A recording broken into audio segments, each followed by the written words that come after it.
இந்திய அரசாங்கம் பார்த்தீங்கன்னா, பொதுத்துறை நிறுவனங்கள 3 வகையா பிரிக்கிறாங்க. அதில நம்பர் 1 பொசிஷன்ல இருக்கிறது என்னன்னு பார்த்தீங்கன்னா, மகாரத்னா கம்பெனிஸ்ன்னு சொல்லுவாங்க. ஆல்ரெடி இவங்க எஸ்டாப்லிஷ்ட் கம்பெனி, நல்லா வளர்ந்த கம்பெனி. அதுக்கப்புறம் பார்த்தீங்கன்னா, நவரத்னா ஆல்ரெடி வளர்ந்துகிட்டு இருக்க கம்பெனி.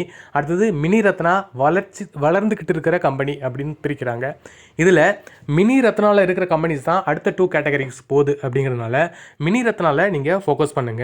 அதில அடுத்தபடியா நம்ம பார்க்குறது என்னன்னு பார்த்தீங்கன்னா, Kudremukh iron ore company limited, Mazagon dock ship builder limited, Mahanadi coalfield limited, manganese ore India limited, Mangaluru refinery petrochemical limited, அடுத்தது mineral exploration corporation limited, Mishra Dhatu Nigam limited, mineral and metal trading corporation limited, metal scrap trade corporation limited, national fertilizer limited. மேலும் இந்த மாதிரியான தகவல்களுக்கு மறக்காமல் நம்ம சேனலை subscribe பண்ணுங்கள், follow பண்ணுங்கள்.